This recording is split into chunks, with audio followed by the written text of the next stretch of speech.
Okay.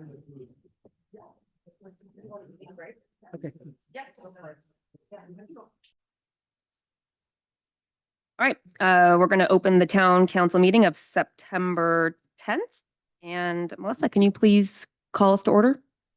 Councilmember Brown, Here. Councilmember Domkowski, Councilmember Fluid, Here. Councilmember Gold, Councilmember Shaw is absent, Mayor Wall. Here. Councilmember Domkowski, would you lead us in the Pledge of Allegiance?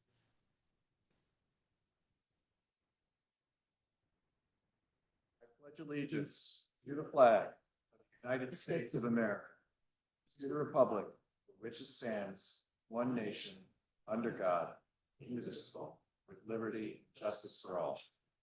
Thank you.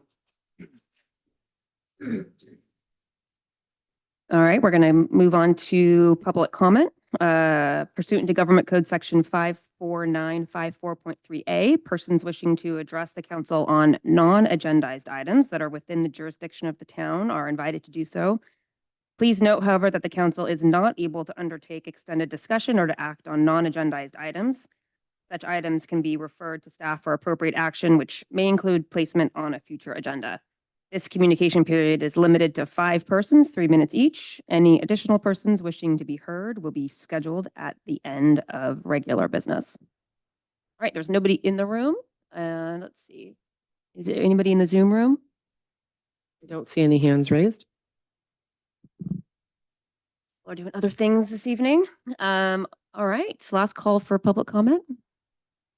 All right, I'm going to close public comment and pass it over to Kevin for the town manager update. Thank you, Madam Mayor and Council. A few things just to mention here. First, I know there's a lot of interest in the Kenyatta Corners proposal for additional parking, and I just wanted to report that that process begins, the hearing process begins, meeting process begins actually tomorrow night. The Open Space Committee will have it on their agenda tomorrow night, the Trails Committee on Thursday. Right now, it's scheduled for Planning Commission on September the 25th.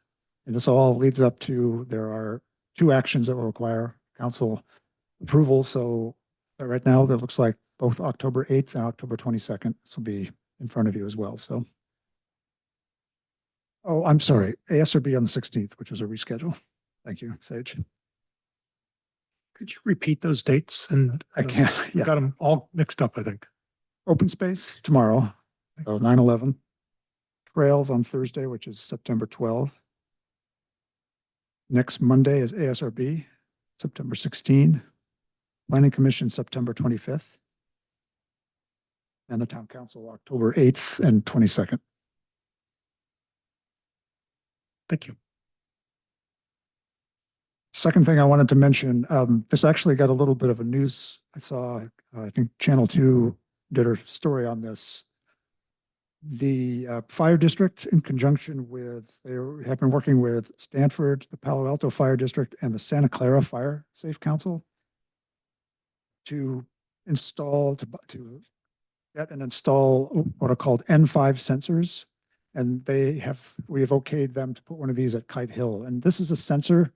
This is I would call it a new smart device. This is a sensor that is able to pick up smoke. So think of it as a field smoke detector. And the documentation indicates that it can detect a fire detect smoke from up to 2 miles away. And then that information is relayed in real time to firefighters, including Woodside Fire. So another, they already have access, or they already have a camera that they have that looks at the hills of Woodside. This would be an additional tool that they have for early detection. And so I think that's a really great program that they've got, and we were very happy to help them put one at Kite Hill here in Woodside as well to help the community.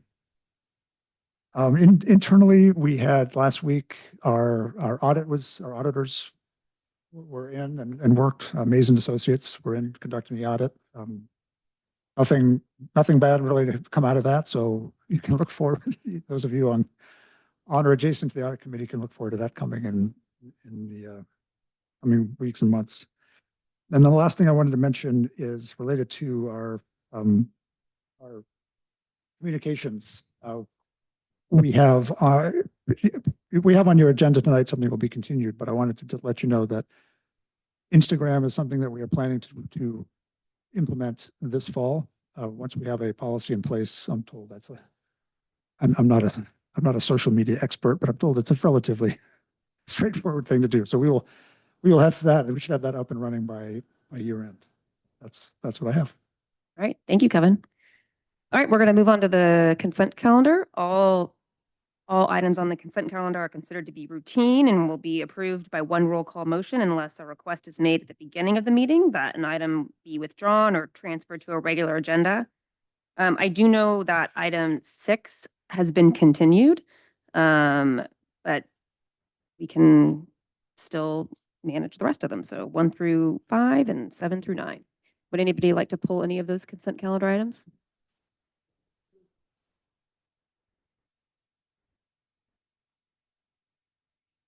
Okay, I'd entertain a motion on consent calendar items number 1, 3, 4, 5, 7, 8, and 9. Councilmember Brown? Yeah, I noticed. What, we're voting on the motion for Yes. other items. Councilmember Domkowski? Councilmember Fluid? Yes. Councilmember Gold? Yes. Councilmember Shaw is absent. Mayor Wall? Yes. Motion passes. Okay, Councilmember Brown. Yes, there's a line item for 11,000 something dollars for a noise monitoring system for the Menlo Country Club. And I'd like to understand a lot more about where this cost, I know what the cost is for, basically, but how could we get ourselves where, is this an annual? Is this a monthly? What is it? No, this was a one-time charge for sound monitoring this summer. One time only? Yep. Okay, thank you. That's all I need to know. Okay, is there a motion on? Just sorry. a quick question, follow up to that, thank you for reminding us about that. Is that going to come before the council, the Menlo Country Club issue? Yes. Do you know when?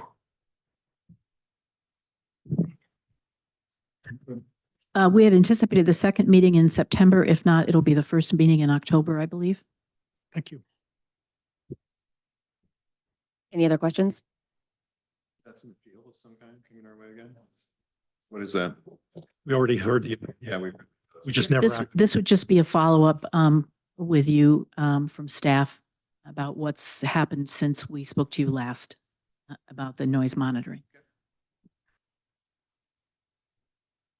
All right, is there a motion to approve consent calendar item number 2? Second. I'll second. Oh, unless did you second it? I did, yeah. Oh, I'm sorry. Councilmember Brown? Yes. Councilmember Domkowski? Yes. Councilmember Fluid? Yes. Councilmember Gold? Yes. Councilmember Shaw is absent. Mayor Wall? Yes. Motion passes 5-0-1. Okay, we have old business item A that's been continued to the September 24th, 2024 meeting.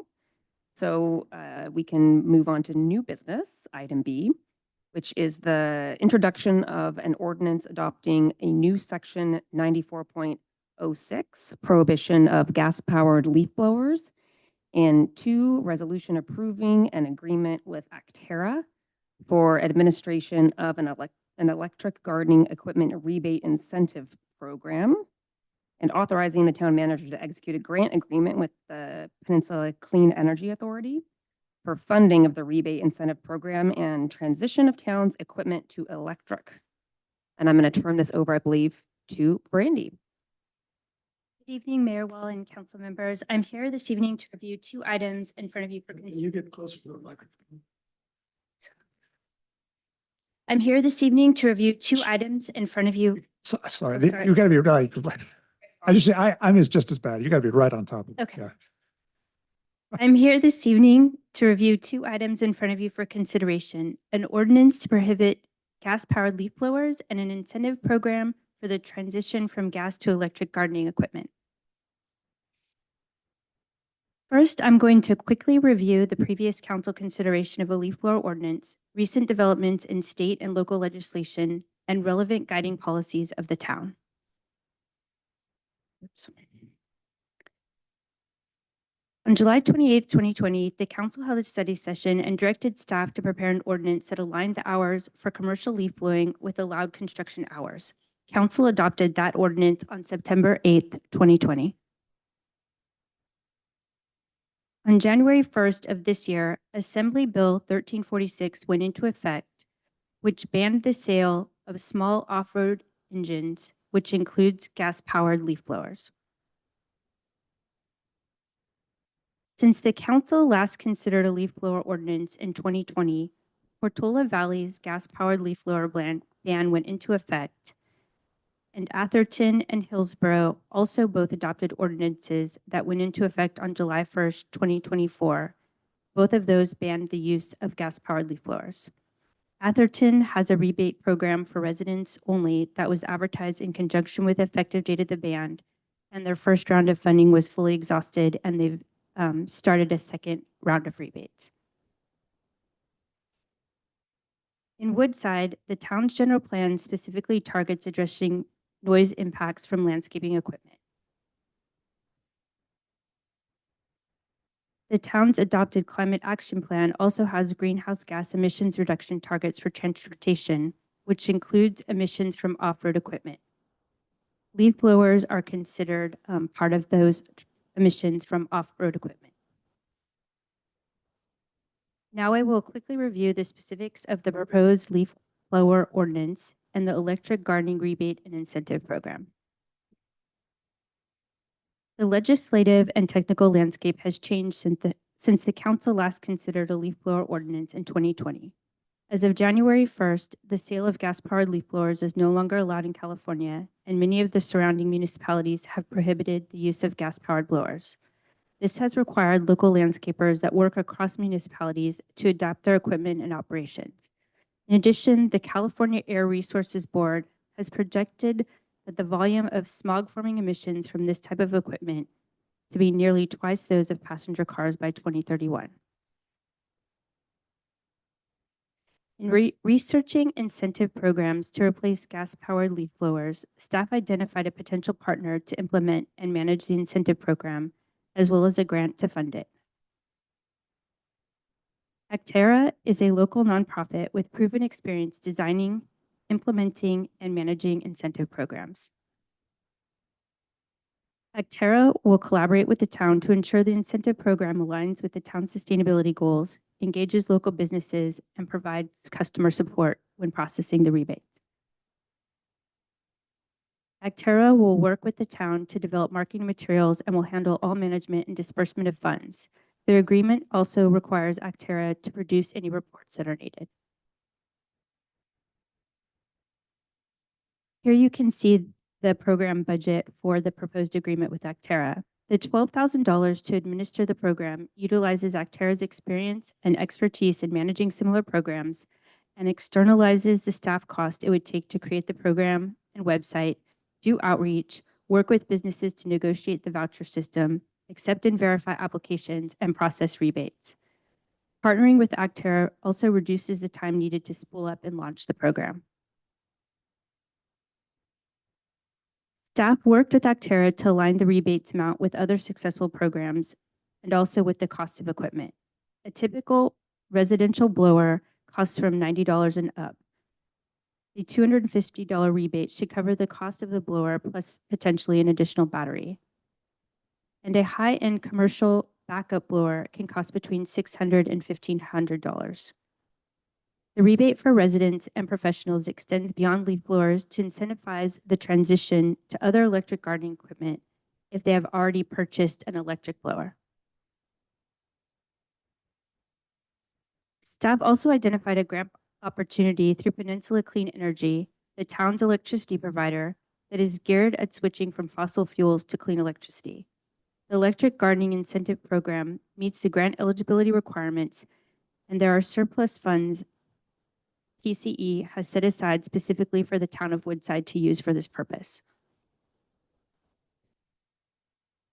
In addition to the incentive program, staff will work with the Climate and Sustainability Committee and Actera to develop education and outreach materials as previously directed by the council. There's a potential list of public outreach on the slide, and staff will ensure the relevant materials are in English and Spanish to ensure the broadest reach. Regarding the ordinance, there is no unique enforcement or penalty language included, and as with other code violations, enforcement would be complaint-driven. If the council adopts the ordinance, staff is recommending an effective date of July 1st, 2025 to give residents, local businesses, and gardeners and landscapers that work in Woodside plenty of time to utilize the rebate to transition their equipment and/or operations.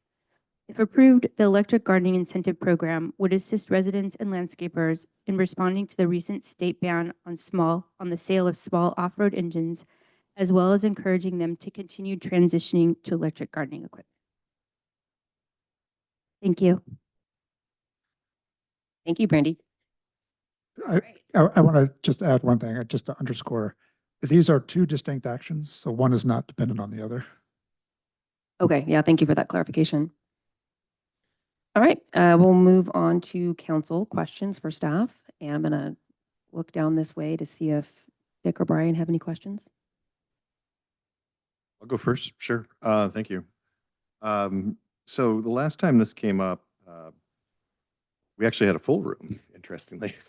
And it was sort of the tale of two cities a little bit, right? We had everybody up from the Western Hills who have big properties, have fire risk issues, fire safety issues, advocating not to ban. And then we had folks, call it closer to city center, if you will, or on smaller parcels, who rightfully say, hey, look, we've got noise, we've got fumes, and so forth.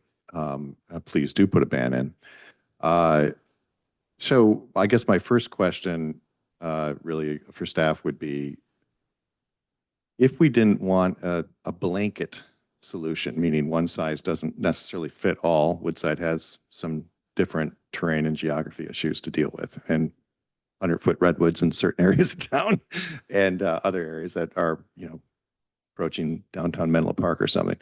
If we wanted an ordinance to go into effect either for a specific neighborhood, i.e. the Glens, or to phase in something, Glens next year, but broader Woodside 4 or 5 years down the line or something, is that something that we can do? Yes. Okay. All right. And thank you. Wait, that question was so fast answered that I had to actually go back to my notes. I wanted to point out that Ms. Dishler has a really wonderful email that came in late, if you haven't seen it, but she makes some very good points. I just want to, first off, of course, also compliment the rebate grant program that has been discovered. That is truly wonderful. That, of course, deals with the initial equipment costs. There is an ongoing cost to any provider of commercial services here in Woodside. The variable costs, and one thing I didn't see in the report, and maybe somebody could help me with, Ms. Dishler says it's, and her landscaper told her it would take twice as long to use an electric than a gas, but there is a power differential. I feel it too. I own both. I use them for different things where I am. And do we have a sense for how much longer this would, the impact, how much less power electric has versus gas? Because this is a pretty vulnerable population in some ways that are in the landscaping business, and there isn't a lot of pricing power. So they're going to be working longer hours for the same pay in many cases. And I'm just trying to get an understanding of what's the differential that is going to hit them. So how much longer does it take to use electric than gas on a project? You can't answer that because it's project by project, but we can answer what is the differential power between the devices. I don't know if that's answerable or not. It's an observation, I would say, at the very least. Thank you for the question. I did some research. Obviously, more research should be done, but in looking at 15 of the top commercial blowers, one of the measurements they have is the airspeed, and there are several electric blowers on that list, and they have airspeeds that are comparable with. Some of them have airspeeds that are comparable to the gas-powered blowers. So I would think if with the rebate being $1,500, we know that you can buy one of the most powerful backpack style commercial electric leaf blowers, and that can accommodate 4 batteries or 1 battery. So you can have, if you want it lighter, you can have it lighter.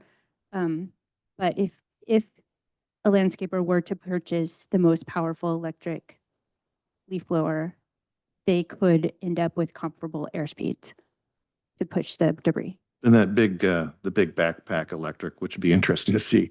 What, do you remember what the price point was on that? One of those is $1,500, and that includes 4 battery packs. Thank you. Yeah. For now. Ryan, you're Um, done? Done for now. Thank you, Mayor. Okay.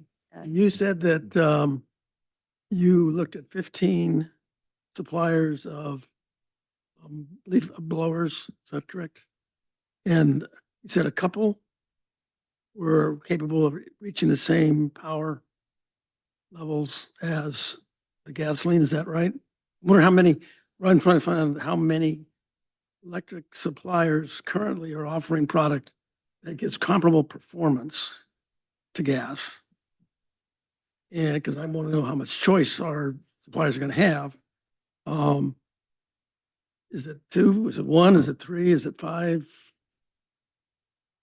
How much choice are gardeners going to have?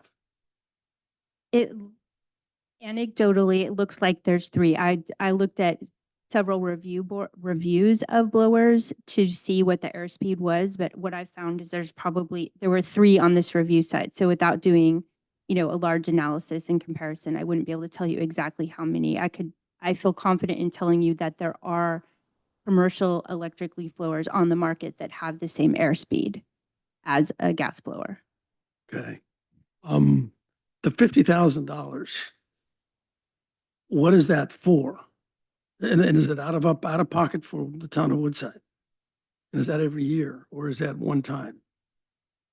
In the rebate program?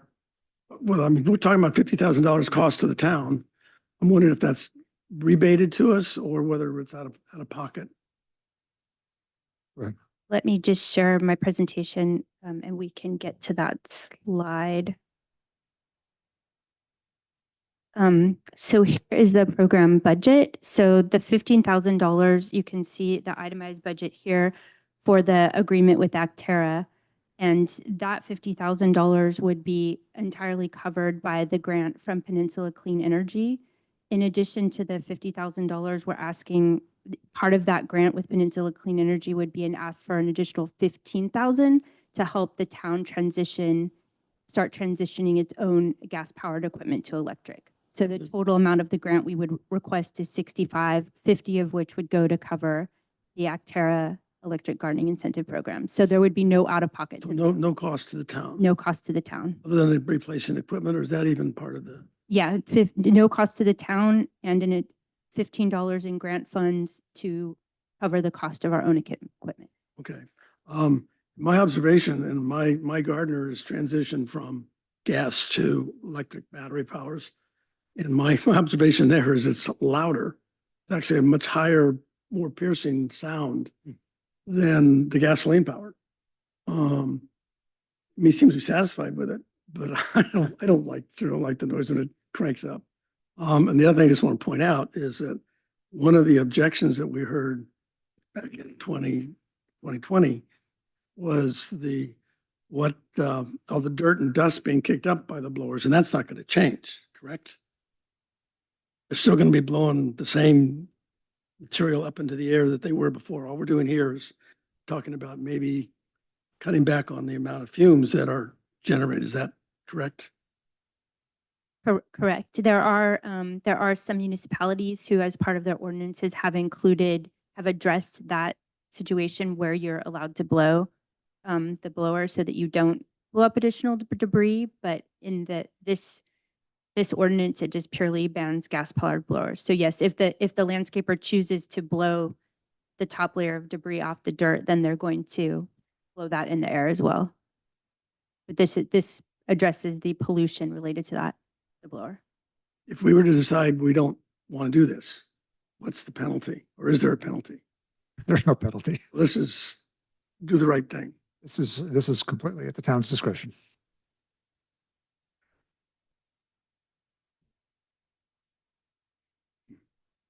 Take any more questions? No. Okay. Looking down this way to Paul. I've got questions for both Kevin and Brandy. Nice presentation, Brandy, by the way. Kevin, you said there's two actions to take. One of them is this program that we're seeing on the slide, and the other one is the ordinance, correct? That's correct. Those are the two separate actions. Yes. Thank you. Brandy, so Councilmember Brown actually asked the question about how this is funded. Could we ask for a larger grant so that we could increase the voucher amount, the total amount for vouchers? I mean, you're requesting 50,000 plus another 15,000 for the town's equipment, which would be 65. Could we ask for 100 and try to put more money into the vouchers for I would actually like to see it much more for landscapers than for individuals, but both for sure. I mean, it's fine. Yes, the amount of funds that are currently allocated to us with Peninsula Clean Energy is $112,915. So yes, you could choose to increase the amount of voucher. We would obviously need to consult with Actera to ensure they were fine with that. We'd adjust the agreement, but yes, you could. Given if we were purely using the grant funds from Peninsula Clean Energy, there is additional funds there. Okay, I just wanted to ask, I'll comment on it in deliberations, but I just wanted to see if it is available, and it sounds like it is. I was mindful of the letters that we got from Miss Disher and from Kimberly Hansen, who brought up some good questions. Would this, you didn't go into detail about the voucher program necessarily. I think, it's we need to add some meat to the bones, if you will. But the question that was asked were, do the professional landscapers need to be licensed to qualify for this? Do they need a certification from a property owner that they are doing business in Woodside? I mean, I could sort of see that, the guy who does a mow and blow, may not know quite how to navigate this. And we certainly don't want people coming in who don't do business in the town to sort of take advantage of this. I don't think there'll be much of that, if any. But there are some mechanics involved here. And do you have any information you could add to that? Yes, so the idea is that Actera would confirm that the eligibility criteria was met. And so for professional gardeners, landscapers working in Woodside, the criteria that we developed was that they had a current business license with the town. And the reason for that is that a business license is required to do business in the town, and it assists the town in notifying businesses not only of applicable state and local legislation, but also it gives us the opportunity to let them know about these kinds of programs. Currently, we have 37 businesses with business licenses that just have the word landscape or garden in them. We just did like a 37? 37. Okay.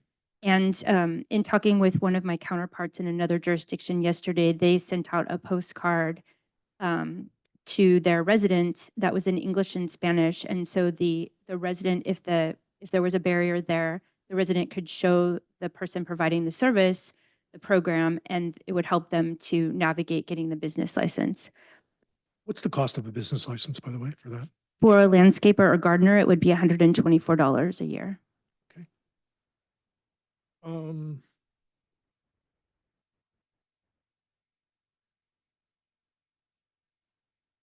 And is there going to be an effective date on this? In other words, suppose, as Councilmember Brown said, some folks are already making the transition. So we would have the opportunity to set the date of purchase, I guess. We could set it for today, or we could set it for a year from now, but it doesn't necessarily have to start from the date of the program, correct? The effect, just to clarify, the effective date of the ordinance? Well, the effective date of the purchase to qualify, Oh, which is different than not the ordinance of the rebate program. rebate program. I suppose we could set it for whenever we want. You could set, as far as you mean backdated or go forward. we hadn't considered backdating it. We were mostly considering going forward, but we would have to consult with Actera to see if that's something they're equipped to do. I think in that case what we were thinking with the rebate program was for residents and the landscapers, it applies to more than just a leaf blower. So if they had already purchased an electric leaf blower, they could use the rebate to purchase a string trimmer or an electric lawnmower or something that would further them. More batteries. More batteries, exactly. Okay. So that was the idea there. Okay, thank you. Any further questions? All right. Ned?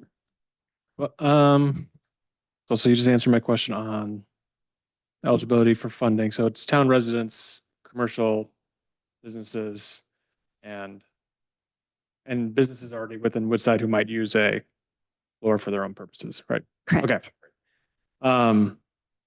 Then you might have had it on your slide, but what other towns are using Actera as their provider for the program?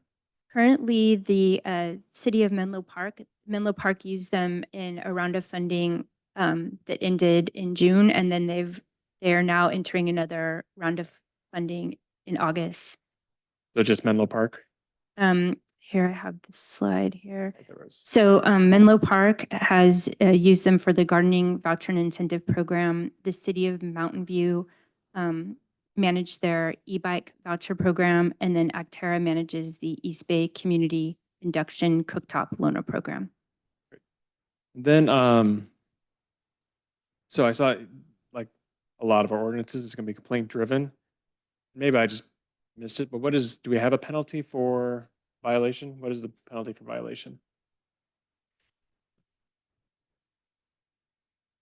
So there are several ways that you can address violations. The first would be to issue what's the equivalent of a traffic ticket. It's an infraction. A second is if you have a repeat violator who you've gone through an education program with and you've addressed several violations, there could be a lawsuit filed asking for injunctive relief.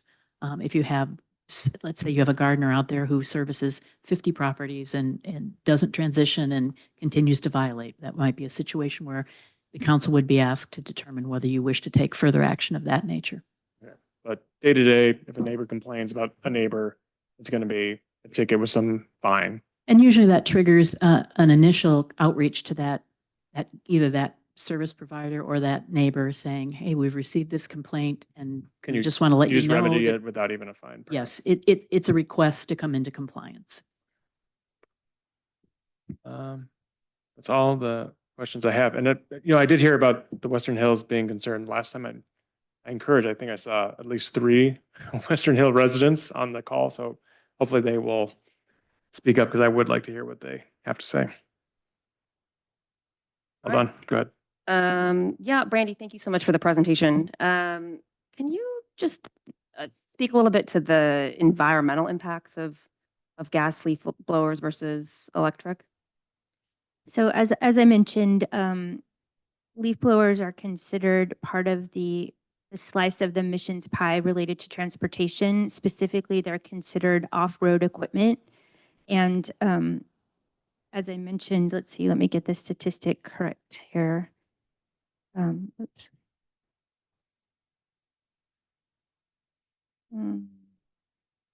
So the California Air Resources Board, who has been assisting in implementing AB 1346, has projected that the volume of smog-forming emissions from this type of equipment has not only surpassed emissions from light-duty passenger cars, but it's projected to be nearly twice those of passenger cars in 2031.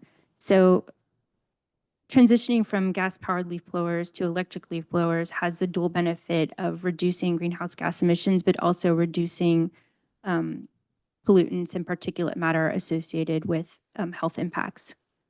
Okay, and then I think you connected that to our town climate action plan, but can you help me understand better the connection between the town climate action plan and the greenhouse gas emissions and environmental impact of gas-powered leaf blowers? So in the climate action plan, that's what I was saying, the town's off-road transportation, they're associated with the town's off-road transportation generating emissions. And so reducing the use of gas-powered leaf blowers gets at that, that slice of the emissions pie, which transportation is a very difficult segment of the emissions for a municipality to get at, because transportation is such a, a regional issue. So this is one of the few ways that a municipality can actually make a difference in that sector. Okay. And then in terms of noise, I know we heard anecdotally that Dick's electric leaf blower was noisy, but what did you learn about the noise impacts of when you were doing the research and putting the packet together? What is your take on the noise impacts of gas versus electric? I mean, generally, it seems that the decibel levels of electric leaf blowers are lower than gas blowers, but some of the other municipalities have also put limits on the decibel use, and it's typically 65 decibels at 50 feet. So it can be further regulated, but in general, electric leaf blowers are quieter than gas blowers. Okay. And I just want to make sure I understand the state of the law. So I understand there's a state law that has outlawed the further sale of gas-powered leaf blowers. When was that law passed? That law was passed in 2021, and it went into effect January 1st of this year, 2024. But it doesn't apply just to leaf blowers. It's all of the equipment that's considered small off-road equipment, SOARs. So lawnmowers, leaf blowers, trimmers, some generators. Okay. And I understand that with it's a bit of an outlier and not having already banned gas-powered leaf blowers, what towns and cities around us have already taken the action to ban gas-powered leaf blowers? So I don't know if you have a list handy. I have a partial list. So we have Portola Valley, Menlo Park, Hillsborough, just one second, Atherton, Los Altos, Palo Alto. Oh, wait, did I show it? I didn't mean to show it. My research, see my brain there. Okay, so I heard Menlo Park, Los Altos, Portola Valley, Palo Alto, Atherton, Hillsborough, and Mountain View have all already banned gas-powered leaf blowers. I think I didn't say Mountain View. I can't confirm that, but yes, the rest of the list is correct. Okay. And I think I read recently, and I don't know if this is a question for Brandy or maybe for Kevin, that at least I saw coverage in the Almanac that Atherton, related to their ban of gas-powered leaf blowers, I didn't see any indication that there was, a big resident backlash or anything like that. Have you heard of any issues for residents from any of these towns related to the bans of gas-powered leaf blowers? I have not. You have not, okay. A friend of mine just, I think you'll definitely have a chance in the council deliberations. Okay, thank you. Any further questions for council? Questions for staff? All right. I think we will move on to public comment. And I see one hand up in the Zoom room. I'm going to turn it over to Kristen.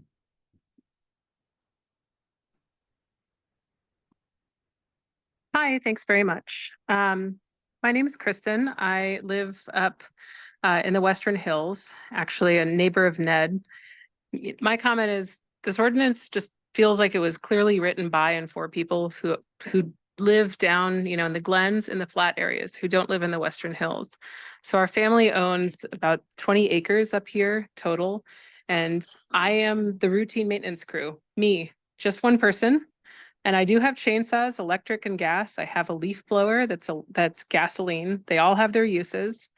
The largest, most powerful electric chainsaw I own, which is the largest one available by Husqvarna, is an 18-inch bar.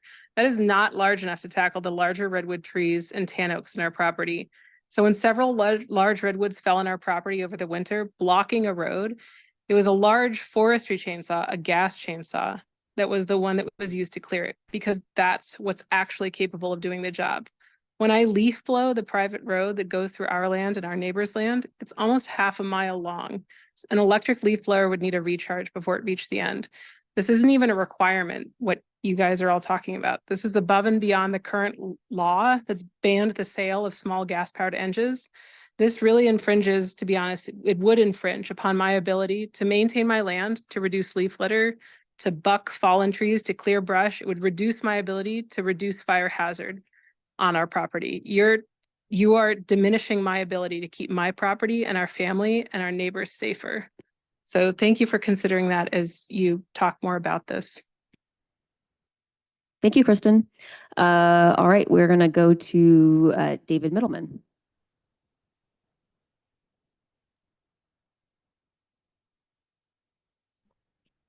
Good evening, council members. I'm David Middleman. I'm Kristen's other half. I had a couple questions to ask for clarity around the rebate program and a couple comments. The two questions I had is it a trade-in program? Like, would the gas equipment need to be traded in if you're using a rebate to replace a gas leaf blower? Or is it purely a rebate program? And then second, I will answer that Oh, now. sure. Yeah, so the answer is it's not a trade-in. So no, it's just a straight rebate for the purchase of a new electric leaf blower. great. The second question was, is it only a one-time grant of $250? As Kristen said, we have multiple pieces of equipment, chainsaws, leaf blowers, other things. Was it possible to utilize it multiple times, or is it only one $250 rebate? That's a good question. Brandy, what have you thought about that? Currently it's set at one time per this funding cycle to give, multiple people opportunity to take advantage of it. David, did you hear that? Yes, I did. Okay. Yeah, and I would ask, in the vein of Councilmember Gould's question about increasing the rebate amount, that you consider increasing the amount of times the rebate could be used, especially for residents that might have larger needs. And then my two comments on the rebate program, I would ask that the rebate does not, the ordinance capped the size of the band at 25 horsepower. As Kristen said, larger equipment is sometimes needed to clear things. And while I'm not sure on what's on the market right now, I would ask that at least the cap surrounding electric chainsaws for the rebate, not, if there is a cap, that it not be capped at 25 horsepower on chainsaws. So David, And- just a quick clarification. Chainsaws are out of scope for this topic. We're just talking about gas-powered leaf blowers. From what I understood from looking at the rebate program, it can be used for other equipment, correct? Brandy, do you want to take that? Yes, the rebate program can be used for other equipment. The ordinance that's in front of the council is only applicable to gas-powered leaf blowers. Okay, Correct. thank you. Yeah. So my comment was that with regards to the rebate program, if there's a cap on the size of the chainsaws that you could use the rebate for, in line with the ordinance, in line with the state law banning the sale of chainsaws below 25 horsepower, that there is no cap with regards to using the rebate on chainsaws. That was what I was trying to ask. And I actually commend the idea of a rebate program, and I would offer to the town the idea of another rebate program around backup batteries for town residents. During the storms that we had over the past couple of years, there were a lot of residents in the Western Hills that all they have is, a 30 amp portable gas generator that they might have bought and that they're now on fixed income. They don't have a way to replace it. Those can barely power a lot of things in a house, especially if they're old. And I believe they are also in some cases under the SOAR ban. And additionally, I also had neighbors that even had large propane generators run out of gas, even though they were coming off of their large propane tanks. And because of the nature of those storms, the propane trucks couldn't get up 84 on some days, leaving those neighbors cold and without working refrigerators. having backup batteries or would ease that pain if those storms were to happen again. So thank you for your time. Thank you, David. All right. Any other takers for, all right, we've got Hassan.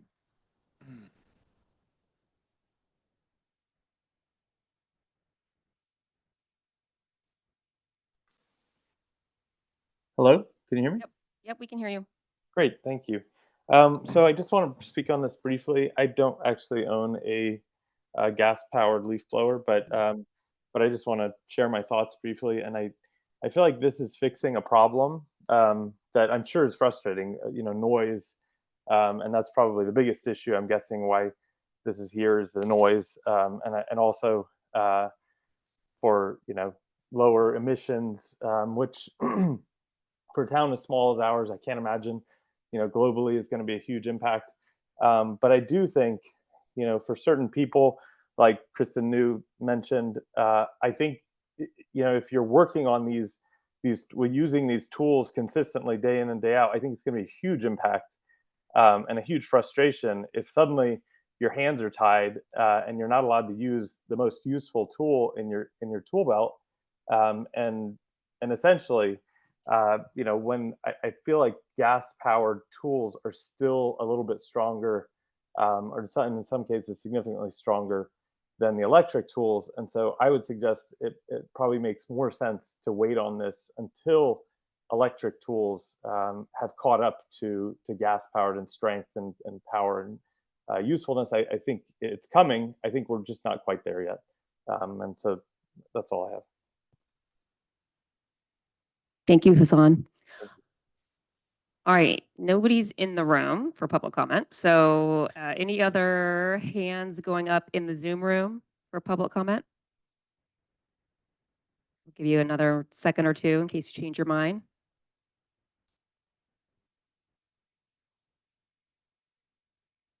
All right. With that, we're going to close public. David, I see your hand up still. All right, thanks for taking it down.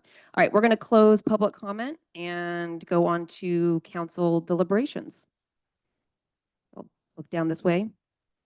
Yep. It's kind of more of a question, but maybe it'll also spur a conversation, which is for the staff. I don't have a great idea, so I'm hoping you guys will come up with something brilliant. I'm definitely moved by what we heard from residents on my block.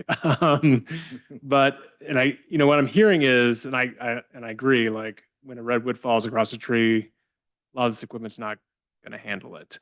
Or if you have 4 acres or something like that. I wonder, is there any way that we could kind of carve out, I wouldn't say like emergency exceptions, because there's times where sometimes you just have to carve up a tree that's fallen in your yard and it's the only thing that's going to work.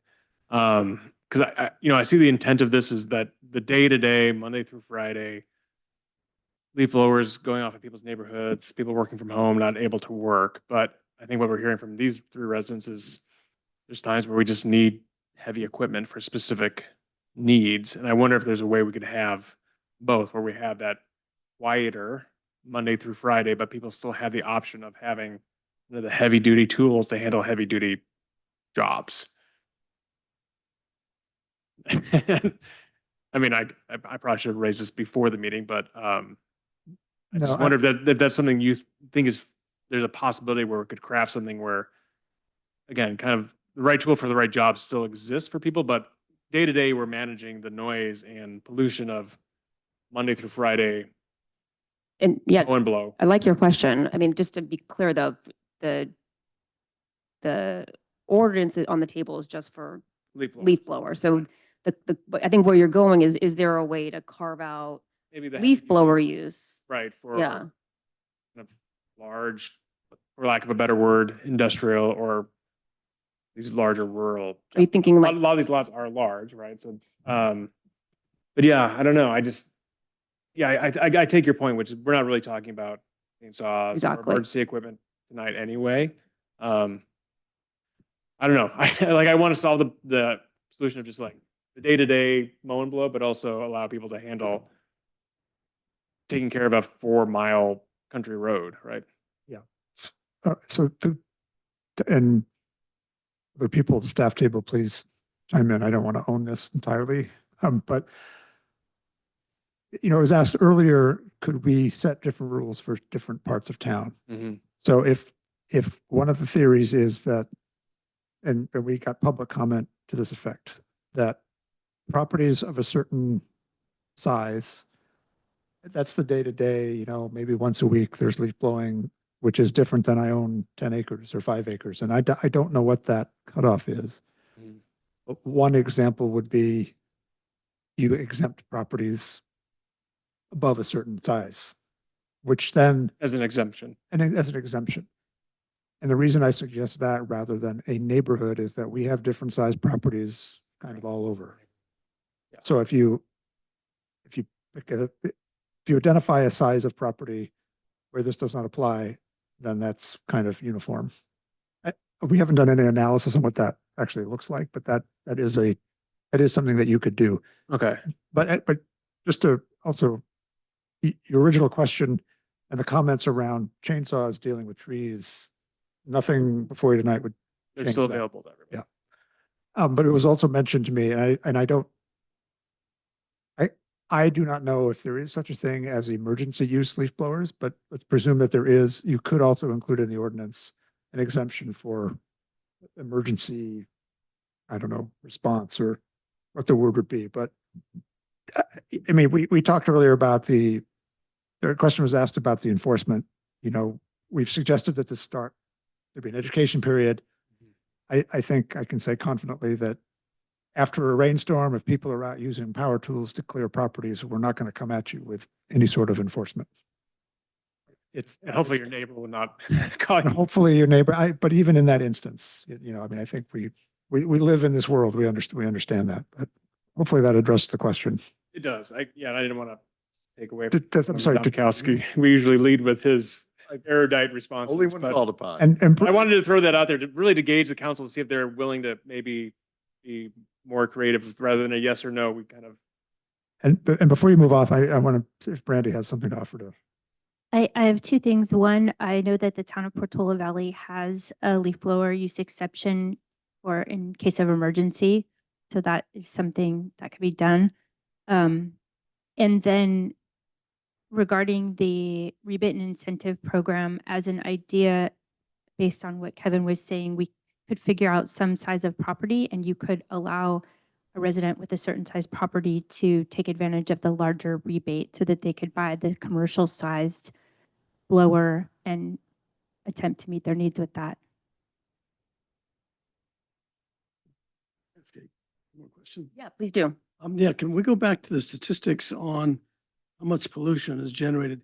Do you say that that pollution number is based on off-road vehicles in general? Or is it very, very specific to leaf blowers? Let me just pull it up so I don't misquote.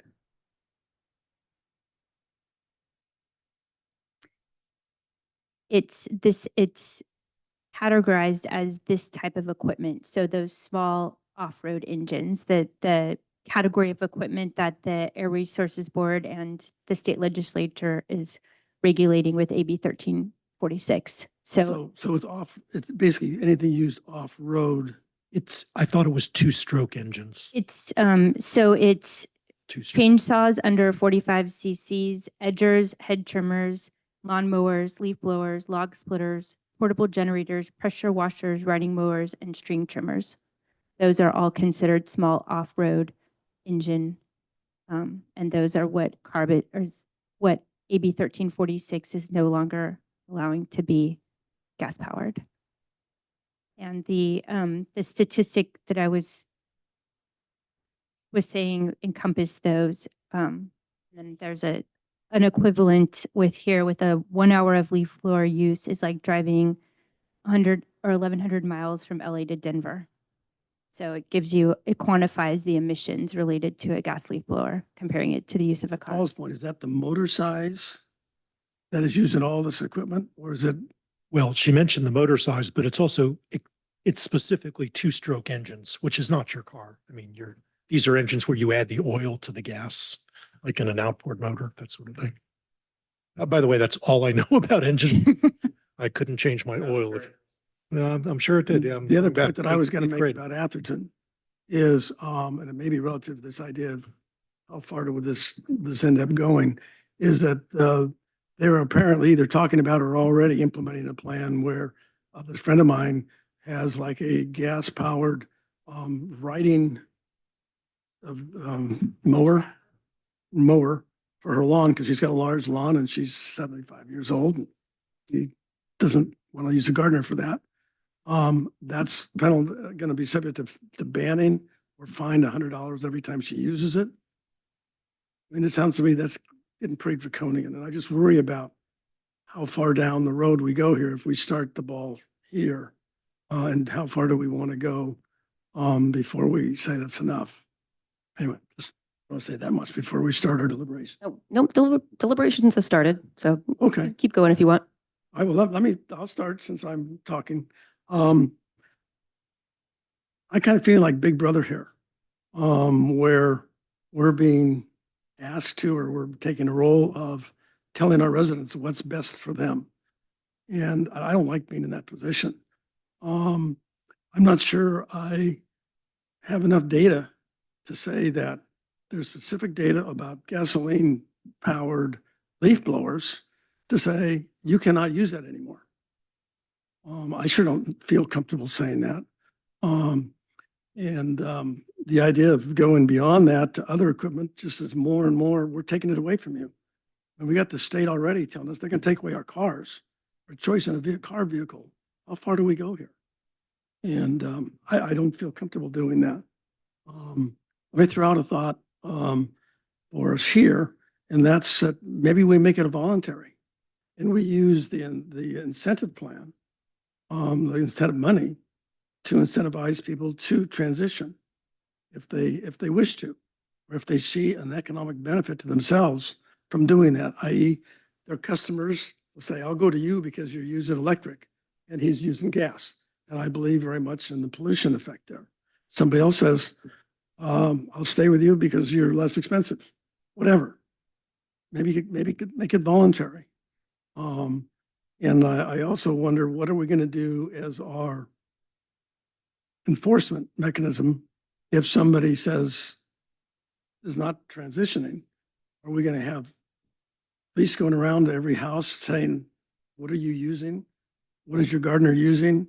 Or is it waiting for a neighbor to complain that the noise is too loud? And then all of a sudden, what is it, electric or is it gas? I'm not sure we'll know the difference very easily. Wait, are you asking a question? Because I think we did talk about enforcement a bit earlier. No, we did, but that's what I'm talking about. That's going to be a real problem for us to really enforce anything here. So, enough for now. Thanks, Dick. Brian, you want to go? I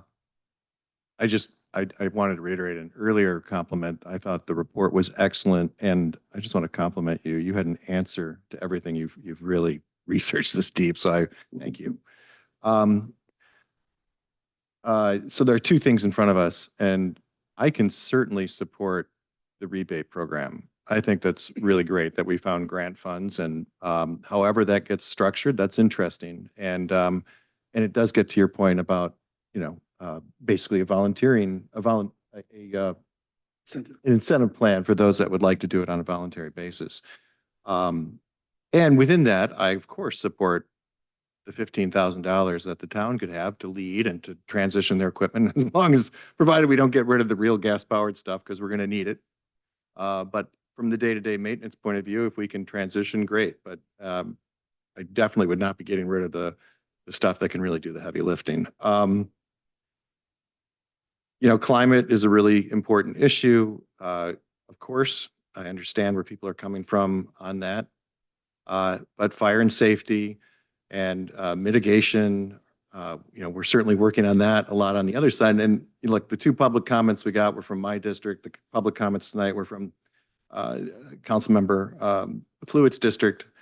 It doesn't surprise me. The Western Hills, this would be an enormous penalty.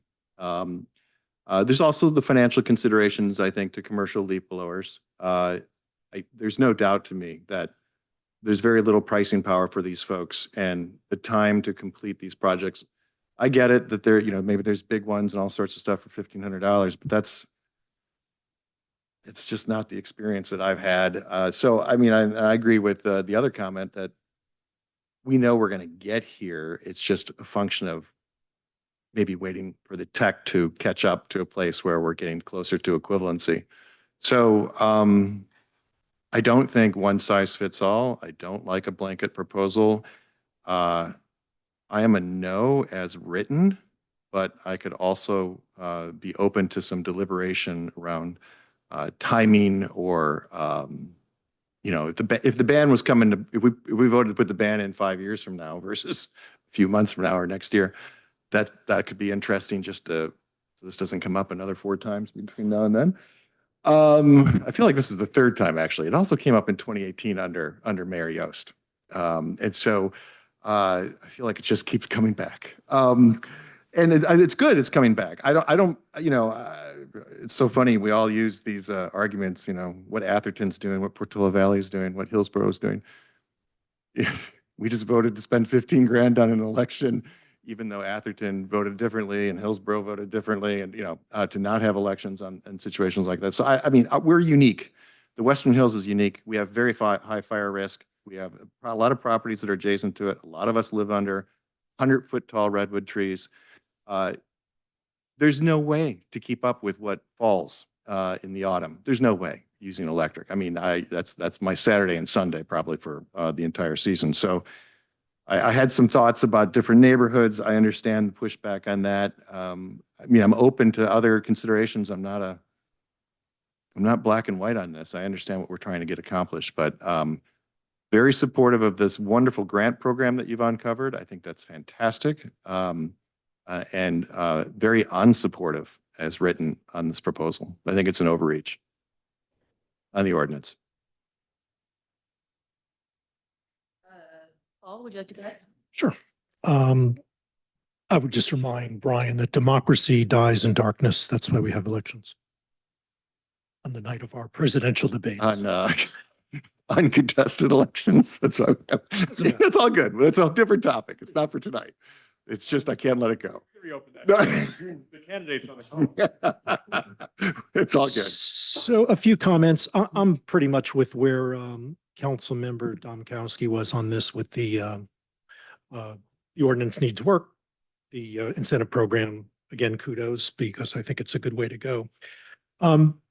So I have done a little bit of research on this as well. We have a landscape group that comes by our house every Thursday morning at 9 a.m., actually 8 a.m. And big with leaf blowers, as you might imagine. And a couple of weeks ago, I didn't hear anything. And Felipe had switched to electric leaf blowers. I mean, I didn't hear a thing. And I was like really impressed. I went to my wife and said, it's completely quiet. I mean, we didn't hear a thing. And usually, I mean, it's enough to like raise the dead. And I'm not as sensitive to it for our neighbors for a couple of reasons. They all have their own guys going that same morning. So it's, I just sort of fear for the wildlife in the area and who might be scared off by it. But so I asked Felipe about it and he said, they're not as good, but it's like gravity, society's changing. And he said, I have to be ahead of this thing.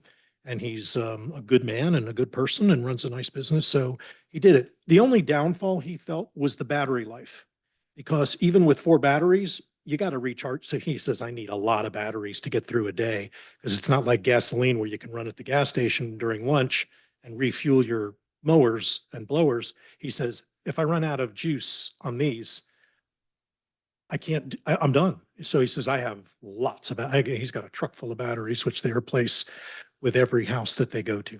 So batteries are a pretty big deal.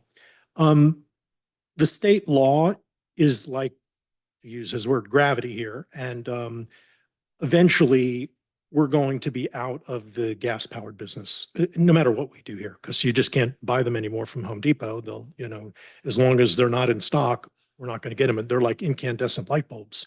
Try to buy them. They're tough to get. I think there's a certain amount of conflation that's going on between chainsaws and blowers, and we're trying to talk about blowers, leaf blowers here exclusively. So I just want to make that clear.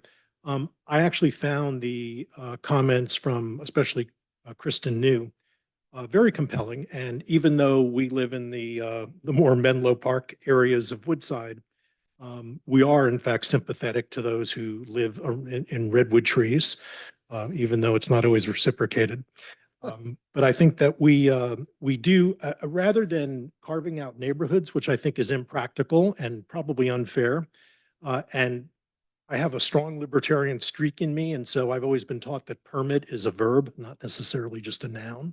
So I hate to take away a right from somebody and then make them get a permit to get it back, but we could create exceptions and say, ministerially, we'll give you an exception to, it could be $20 or something like that. We'll give you a permit. You can use what you want on your property, just to sort of like limit the number of gas powered and the high powered stuff. That could apply to anything. That could even apply to chainsaws, with an exception for emergencies. I think that's, and maybe even like use by CAL FIRE or something, we couldn't limit them anyway. But I mean, in case of emergency, that's there, because Ms. New mentioned that she has to clear her private road.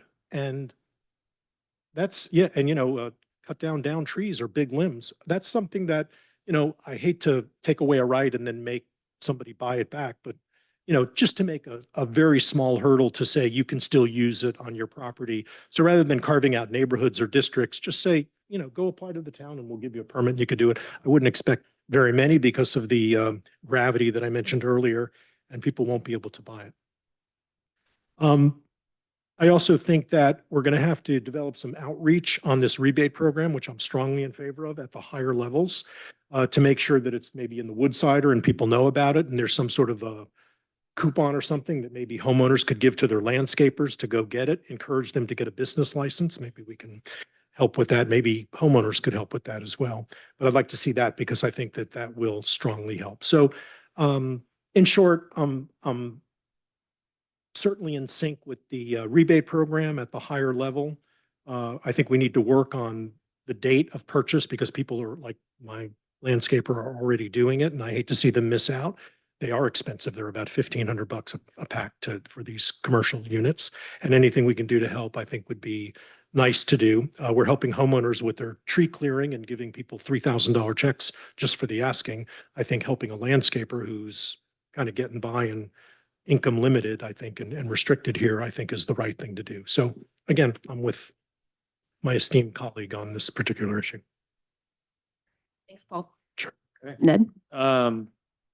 Yeah, so I am strongly in favor of the rebate program at its highest level possible, as much as we can fund. I think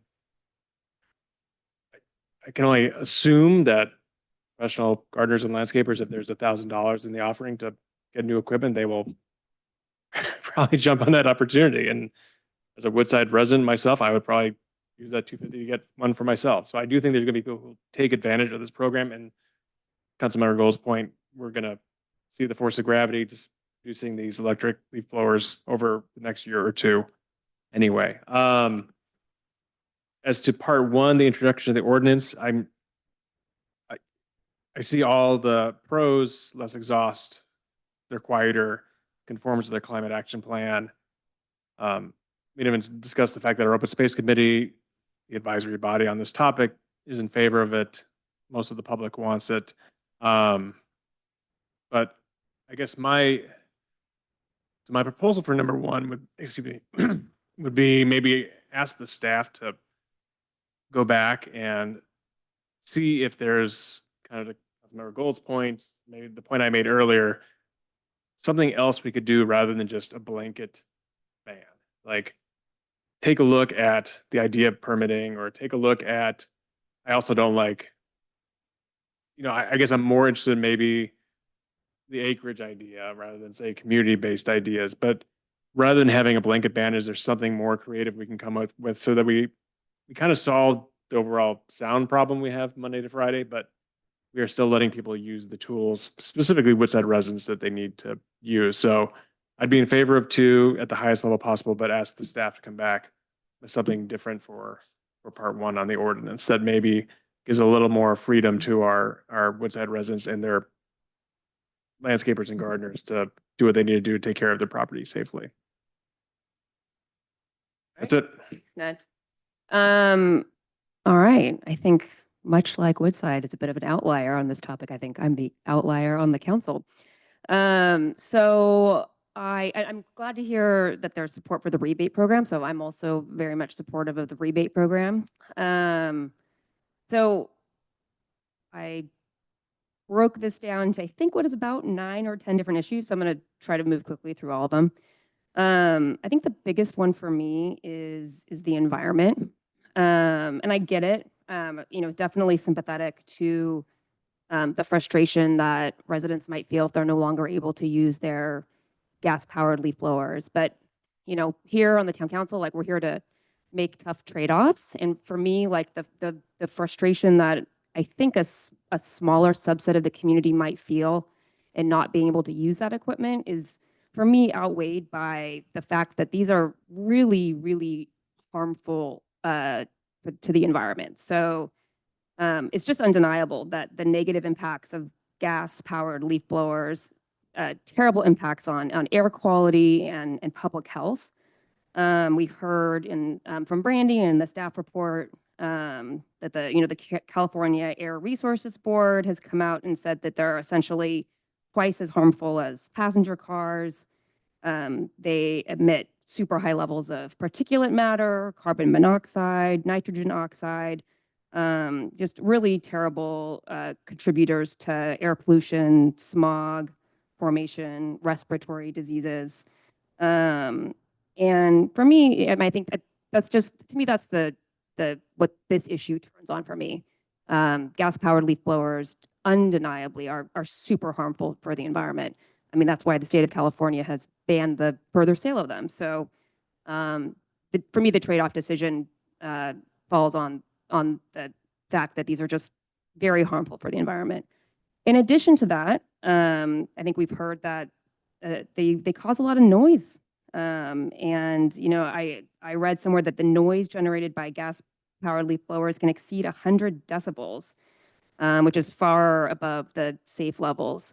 And I think we've heard from lots of residents complaining about the noise pollution caused by these gas-powered leaf blowers. What we didn't talk a lot about, but I did want to point out because it was brought up by a number of residents in their emails in support of the ban, is just the fumes and the impact on health. And I'm just going to pull some language out of a letter that we got from, I think it was the horticultural professional that wrote into the council. He said the damaging outputs of fumes, exhaust, and chemicals can cause pain and suffering for at-risk groups like children and the elderly. He indicated in his work that he suffered asthma attacks. So, not only are they damaging to the environment, they cause noise pollution, but they're also damaging to resident health. In terms of cost, in my mind, the cost of electric equipment is very manageable. $1,500 is the very high end for a commercial grade electric leaf blower with multiple batteries. So, if there's a concern that your electric leaf blower is going to run out of battery, I think it's very reasonable to have multiple batteries on hand and you can just continue on with the work. And there's a lot of choice, right? As of 2020, 44% of lawn equipment being sold was electric. So there's ready alternatives on hand. I don't have any enforcement concerns here. I like the approach that the town proposed. It's in line with the approach that we typically take on enforcement, which is complaint driven. My understanding, if we were to pass this ban, that over the next 10 months, the town would be focused on outreach and education about the ordinance and the rebate programs. We'd make those materials available in English and Spanish. We would treat this first as a nuisance and an infraction. We'd talk to people. So this is not a situation where I think, we saw one, I think it was Kim Hansen's letter, worried that people would be ratting each other out. That's just simply not the case. We take a very light approach to the enforcement. This is really meant to change people's behavior in line with what everybody around us is doing. And based on the emails that we got from residents and the research that Brandy did, there's been a real improvement in electric equipment. The air speeds are comparable. And I just, everything that I have read and researched, that the difference now between the efficacy of gas powered is essentially the same. The electrics, that the state of the technology has improved a lot in the last few years. And so electric equipment is just as effective as the gas. What I witnessed over the last few days was strong support from the community. So we got a very persuasive letter from our environmental committees. And by my count, we had 2 resident emails that were not in support and many, many, many that were in support. And I think, to me, that's very persuasive. I think in my mind, we're seeing a real demand from the community to bring Woodside out of the woods, so to speak, and in line with what our peer communities are doing. Another thing that we didn't talk yet about is just about the rural atmosphere. We talk a lot about how Woodside is bucolic, quiet, peaceful. And in my mind, there's nothing less rural feeling than a noisy, polluting gas-powered leaf blower. And then I'll just, I brought it up before, but what are the other communities around us doing? I mean, Woodside is most certainly an outlier in this topic. Menlo Park, Los Altos, Portola Valley, Palo Alto, Atherton, Hillsborough, and I think Mountain View as well have already banned gas-powered leaf blowers. I understand that, we do have bigger lots, but so do Hillsborough, so do Portola Valley, and they seem to be managing just fine. There's no cost to the town. And I would be very open to exploring whether or not we could potentially have an exception in the case of an emergency. I'm not super clear in my mind what an emergency use of a gas-powered leaf blower would be, but I'm happy to explore that. And I also like the idea of granting the commercial level rebate to the bigger parcels. So yeah, anybody have any further things they want to deliberate on? Let me just say, I agree with everything you said. I do still, I mean this, like, I really do want to, for part 1, have the staff to go back and figure out if there's some way we can kind of carve out the exception for these people who, they're the only house on a private 3-mile road, right? That we just give them that kind of relief to use the industrial equipment that they need to for their properties. No, I think that's and I think, and I trust our creative staff to come back with something that I think is actually going to work for everybody here.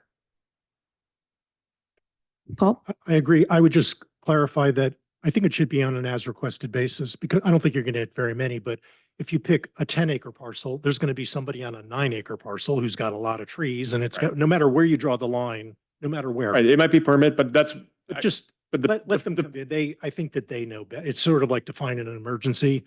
If you need this They stuff. know it when they see it. And I would rather it be voluntary than prescriptive. I think it's very tough to define a lot of these things like parcel size, how many redwood trees they've got, what's an emergency. Just, I think people know if they need this equipment. if you need it, you need it. Anyway, that's my. And I think that would be in line with the goal of this ordinance, right? Which is to drive different behavior. And again, I put it in the same category as incandescent light bulbs. You just, eventually, you won't be able to buy a gas powered anything here in the state. Okay. You need direction here? I don't know. I think we need to move on number 2 if we're going to move on number 2. The incentive program. We need to move on number 1 for a vote. Well, I think we've given staff, I mean, maybe we need to align on the direction given to staff, which is to explore the possibility of different exceptions. Yeah, I think we can do that. So I heard the 3 that were kind of mentioned, not exceptions, but different ways of approaching this. One is the emergency exception. The other is, we talked about if there's a lot size that makes sense. And then the third is you make it a permit system where someone can come and make their case. People have to come forward and say, I need this. Or we can. I'd like staff to stew on it and think about it rather than us just shoot from the hip tonight. Agree. Not that we would ever shoot from there. That's on the ordinance side. Yes, That's on it's the on the ordinance ordinance. side. Number one, yeah. All right. I think we can take action on the rebate program if there's appetite for that. Yep, I'll go ahead. I move that we approve an agreement with Actera for administration of an electric gardening equipment rebate incentive program and authorizing the town manager to execute a grant agreement with the Peninsula Clean Energies Authority for funding of the rebate incentive program and transition of the town's equipment to electric. I guess the only addition would be to the highest financial level possible. Since we heard that they will go up to $112,000, is that right? Yeah, and so, I mean, I guess we got to know what are you telling us go spend $100,000. Okay. And then related to that, I took note on, that was one of them. One is the idea of giving larger properties. And again, I guess we have to figure out, and if you want staff to do that, we can, but figure out what that would be. So if there's again, I think 10 acres feels like that's an easy example. If you own a 10-acre property and you apply for this, you have professional, you get the $1,000, not the $250. Is that the idea? Yes. Yes. So you would get the commercial level rebate. I'm not following this at all. Convoluted. So That's why I'm asking the question. So So I, So right now we have professional gardeners, landscapers can get up to $1,000 in a rebate. Woodside non-gardening businesses, so like Roberts Market can get $250 for a blower. Residents can get up to $250 for a blower, right? The idea being, if you own a large lot in Woodside, say 10 acres or more, a resident could level up to that $1,000 rebate. Are you talking about per machine that they use? I mean, some Per property. We were, Per property. I think we per need, property. so what, yeah. you're gonna need some more analysis on this. I Yeah. mean, what, does it fit in even to the $100,000 level? I mean, I think we need some more work done, not giving that level of direction, right? No, I meant more, Proposal. when I was saying it, until Kevin, I guess wisely stepped in. I was thinking we kept the categories we have in the report, which is professionals, $1,000, Woodside non-gardening businesses, $250, residents, $250. But it sounded like we could ask PCE for up to $100,000 to administer the program, which would just mean more residents, more businesses Yeah. will have the opportunity before it goes dry. If I recall the comment that you made, it was we wanted to limit it to one rebate per property per business until, so we could get it more widespread. We could add funds to it later if we wanted to have duplicate grants to property, but I thought it was to try to get it as widespread as possible. I may have That misheard. was my idea too. Yeah. That we would raise the whole program to $100,000 so that more businesses and residents can partake of it. Could get one rebate, Yeah. not multiple rebates Correct. per property. Yeah. Oh, was that what you said? Yes, correct. And may I ask that we exhaust the funds of the grant, that we make it be up to 112,915, like what the amount of funds that we have Sure. available with PCE? Go Otherwise, for the max, Yes, go. for the max. okay, thanks. 112, whatever it was. I guess I misspoke. It was But still one grant per per property, per business. using the criteria and rebate amounts listed in the town council report. And we'll expand it if we have big success. We could add more money. So we're not changing anything other than how much is actually funded from PCE. Second. Good. Councilmember Brown, Yes. Councilmember Domkowski, Councilmember Fluid, Yes. Councilmember Gold, Councilmember Shaw is absent, and Mayor Wall. Yes. Motion passes 501. All right. It's 8:30 and we are through our business. Moving on to reports. Melissa, do you have a volunteer committee update? Yes, thank you, Mayor Wall. As Kevin mentioned earlier, the Environment and Open Space Committee is holding a special meeting tomorrow at 5:30 PM to discuss the Kenyatta Corners project. The same project is on the Trails Committee regular meeting on Thursday at 3 PM.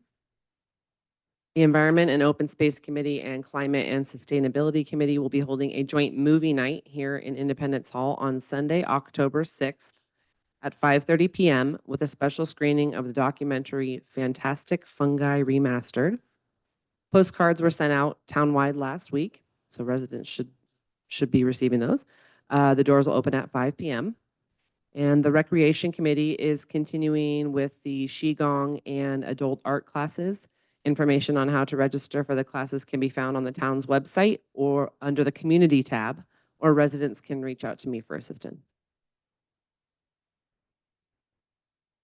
Melissa. All right, we have, I believe, some council member communications. I know, Councilmember Brown, I'll turn it over to you. Yes, thank you.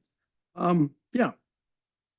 It's time to start taking care of our over 65 seniors.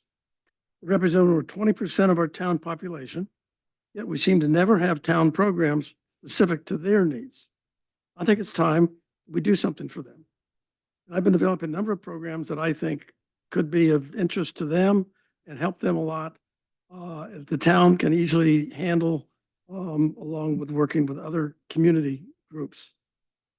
For example, number one would be, I think we should do some town workshops. We've done workshops in the past from the Sheriff's Department comes in and talks about the way to protect your home or protect yourself. That certainly would be one that I want us to continue to do on an annual basis.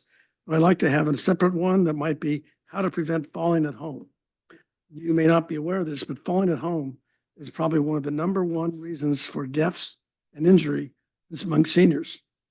A lot of it happens because they fall, and there's nobody there to take care of them or to get them to an emergency. And so that would be a way to teach them, what do you need to do to prevent falls at home? Another might be how to design the inside of your home to be safer. Not just removing the obstacles that trip you, but how to redesign the inside of your house, get rid of those things that make it difficult for a senior. Crime would be another one.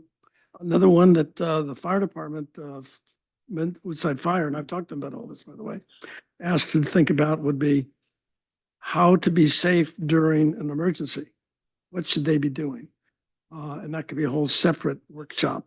And we may come up with more as we get participation from more seniors that they think would be helpful to them. I'd like to get a brochure built that describes all of these steps that you can take to make yourself safer at home. Get that distributed. I know the library is more than happy to help distribute that, as is the fire department. Same thing with the sheriff in their How to Prevent Crime. There are actually brochures out that we could be handing out every time. For example, every time the fire department goes into one of our homes for the next 3 years and says, here's what you need to do, protect from fire, we could be handing out these other pieces of literature. And then the other piece that I like to do is this tiny little button. That's an emergency button that you can program using your phone to alert your closest relative, perhaps, or your neighbor, and as emergency vehicle that I need help, and here's where I am. This can be cost less than $15. And I would see us distributing that to every senior that wants one or that we think needs one. Again, through the town, through the library, through the fire department. By the way, the library is more than happy to teach the residents if they have problem with programming their phone, how to do that. The library is already in the process, by the way, of developing programs specific to seniors, largely because I've been pushing them. And they're going to have separate parts of the library that are dedicated to literature for seniors, specific programs to help them with tech, help them with other senior issues that come up.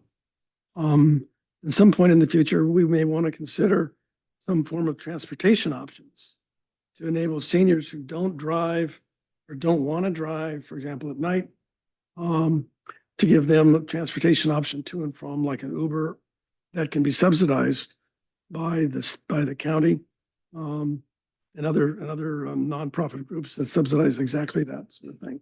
So what I'm looking for tonight is simply a commitment that this sounds like a good idea. Let's pursue it. And I'll start work on some specifics, particularly the first workshop that I think we should be doing. And I'm well down the way right now on a brochure outline. And I'm ready to really kick this into high gear when I hear back from the Woodside Fire that they think that's a great idea. They've seen it. they're evaluating it. So I'm looking for tonight is either, if you don't like the idea, let me know. I think it's a good one. I'll move forward with it. Maybe on your list, but financial elder is a big one, especially in this area. A financial what? Financial elder abuse. Yeah. People take. Oh, yeah. Elders' finances. Yes, identity theft. I know what you mean. That's That's a really good. yeah. I know a lot of people that, not abusers, but attorneys who take on these cases. Yeah. May I be clear? Yeah, that should be very much part of what the sheriff Yeah. talks about. I agree with that. Yes. Anything else? Thank you, Dex. Thank you, guys. All right. Okay. Any other council member communications? I'd just like to mention, Dick and I met, we talked about this issue. It's obviously a pretty important one. And being just a little over 65 myself, I'm sort of sensitive to it. But I think that the county health officer, Kismet something Santana, I forgot her name. She replaced Scott Morrow. She might be a pretty good resource because I actually think she's got some programs in this very area that you might piggyback off. I don't want to lose our focus here in Woodside, but I think some of the heavy lifting may be done. So They have programs. yes, One thing that I think they don't do a good job of is the outreach. I completely That's agree. what I really want to focus on. But maybe we could have the outreach and, None of these are piggyback some brand new of ours. ideas, but nobody hears about them. but I would, it can't hurt to make a phone call to Kismet. She's a very nice gal. Sam Trans has a elder vehicle program, but Yeah. again, they've actually stopped serving the Western Hills a year ago and Yeah. not restarted. So, Who's that? Sam Trans. Oh, Samtrans, yes. that's- Yeah. Yeah, there's a program that Steve San Mateo's doing, and in fact, we have permission to use it, that helps like the safe routes to school, for example. There's another fund for subsidizing things just like this that I'm looking into right now to get San Mateo's using something now. They're just getting started with it. So I want to, that's kind of, to me, that's a little bit down the road. Let's get the interest from the seniors that they really want something before we jump into that. But I think it's something we ought to be thinking about down the road. All right. Great thank you. idea. Ned, Paul? All right, I just have a couple brief things and the continuation of my little Woodside history moments starting again tonight.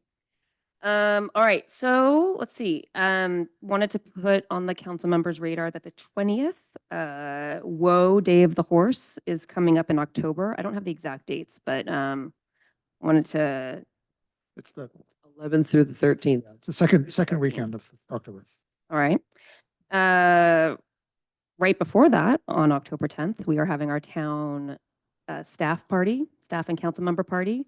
You all should have received a paperless post invitation. So if for some reason you didn't get it, please let me know. But I'm looking forward to that. I'm looking forward to celebrating our amazing staff. So again, that's on October 10th.